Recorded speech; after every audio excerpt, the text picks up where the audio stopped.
Hello, beautiful soul. This is the fourth letter in a love letter to humanity. Last time we spoke of the closed heart beside us, the wall that sometimes rises between us and another. We began to meet that closing with compassion instead of judgment, to wonder what ache might live beneath the armor. Today, I want to bring us somewhere even closer. Not to the wall between you and another, but to the wall that sometimes rises between you and yourself. Because there are moments, quiet, ordinary moments, when you are the one who closes. When you catch yourself and you think, that was too much. When you feel something rise within you, a grief, a longing, a need, and some old practiced part of you reaches for the door and closes it before anyone, including you, can see what is inside. Or when you comfort others easily, but grow silent the moment your own heart asks for you to comfort it. When you offer patience to everyone except for the one living inside of your own body. If this feels familiar, hear this gently. You learn to do this for a reason. It can happen in such small moments. Someone asks, "How are you?" And you say, "I'm fine," even as something in your chest tightens.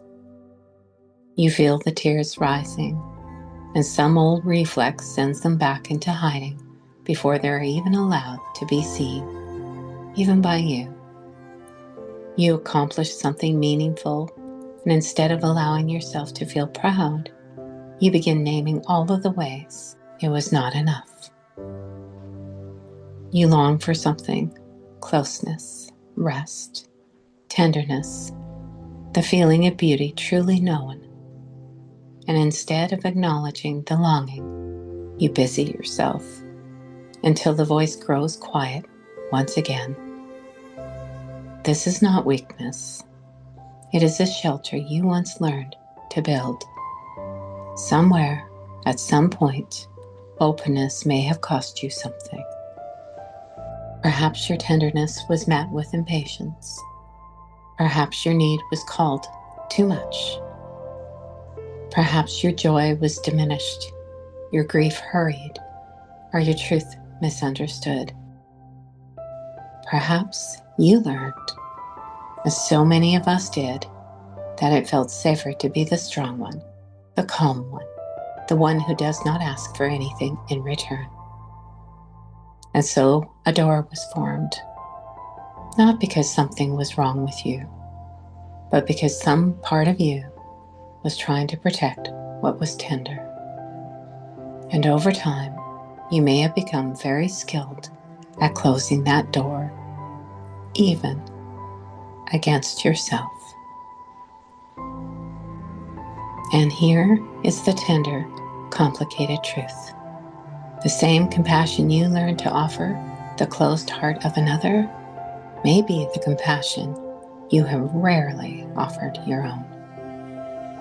You may judge yourself for the very armor you so easily understand in someone else. What if the part of you that closes is not your enemy? What if it is a tender part of your humanity that once reached outward and was not met? A part that learned, in the only way it knew, that closing might lessen the ache. The part that is not trying to keep you small. It is trying to keep you safe with the tools it learned so long ago. And it may have been standing guard for so long that it does not yet realize it is allowed to rest. What if, instead of forcing the door open, you simply approached it? What if you sat beside it? If you offered a gentle knock, not to break the door down, not to demand that it open before it is ready, but simply to let the part behind it know, I see you. I understand why you are here. You do not have to guard this alone anymore. This is not weakness. It is the beginning of a different kind of strength.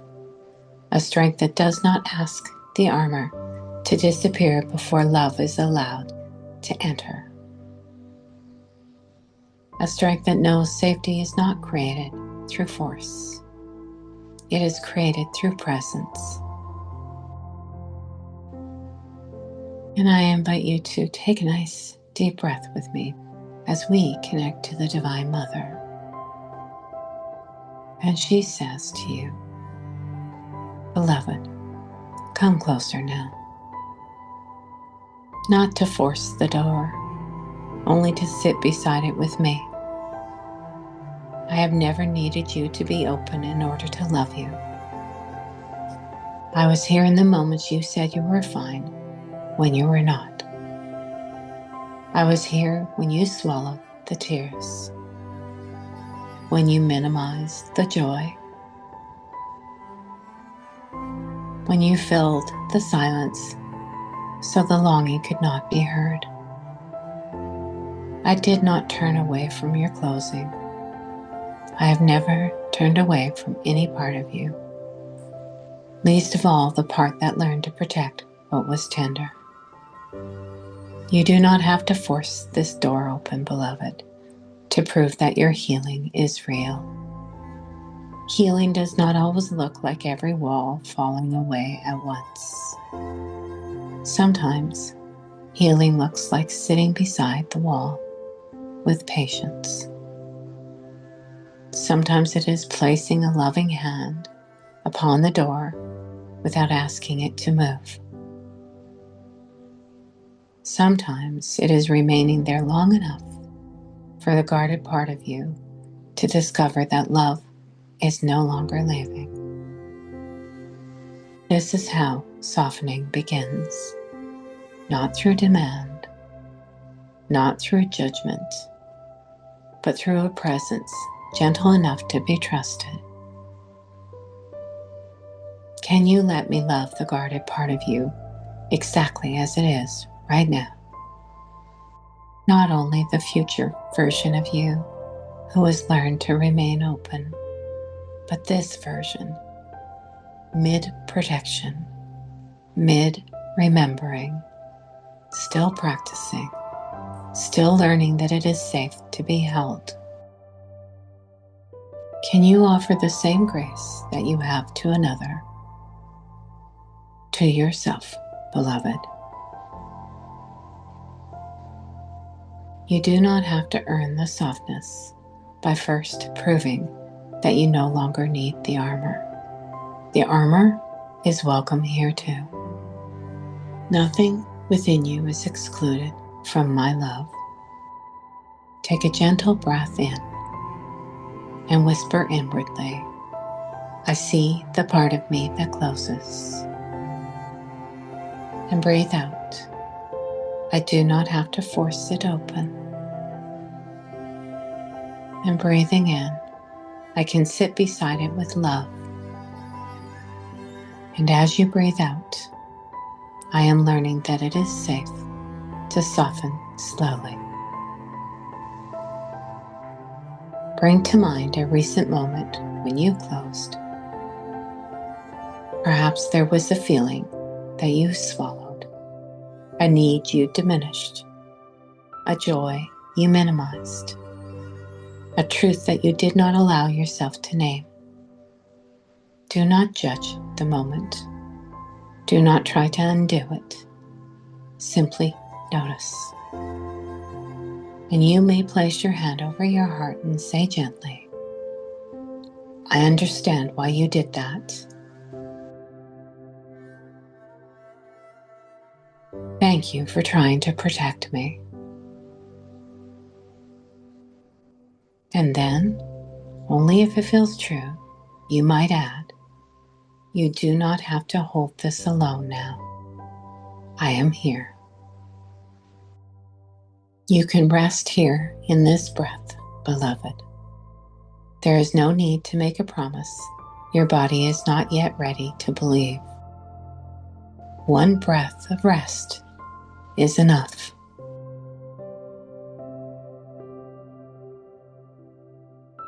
You do not have to open at all before you feel ready. For now, perhaps it is enough to stop being at war with the part of you that still needs the door. And so, we end this letter not by asking every door within you to fly open, but by remembering what may be waiting behind it. Not weakness, not failure, but a tender part of you that once reached outward and is still worthy of patience. And if something in this letter touched you, a door you did not expect to find, let that be enough for today. No forcing, no rushing, only this. May you offer yourself the tenderness you so freely offer to others. May the parts of you that close be met with understanding instead of shame.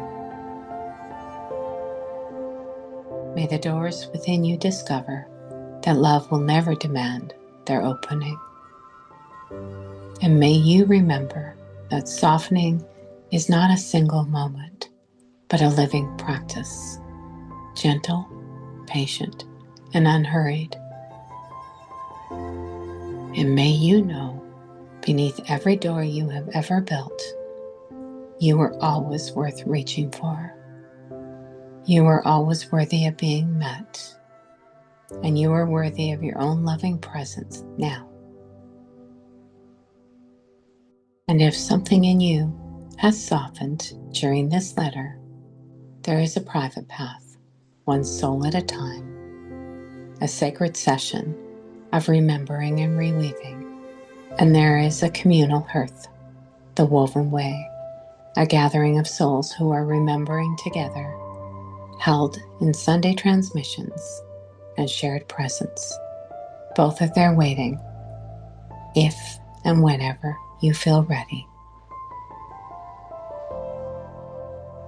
The field does not push, it simply holds the door open.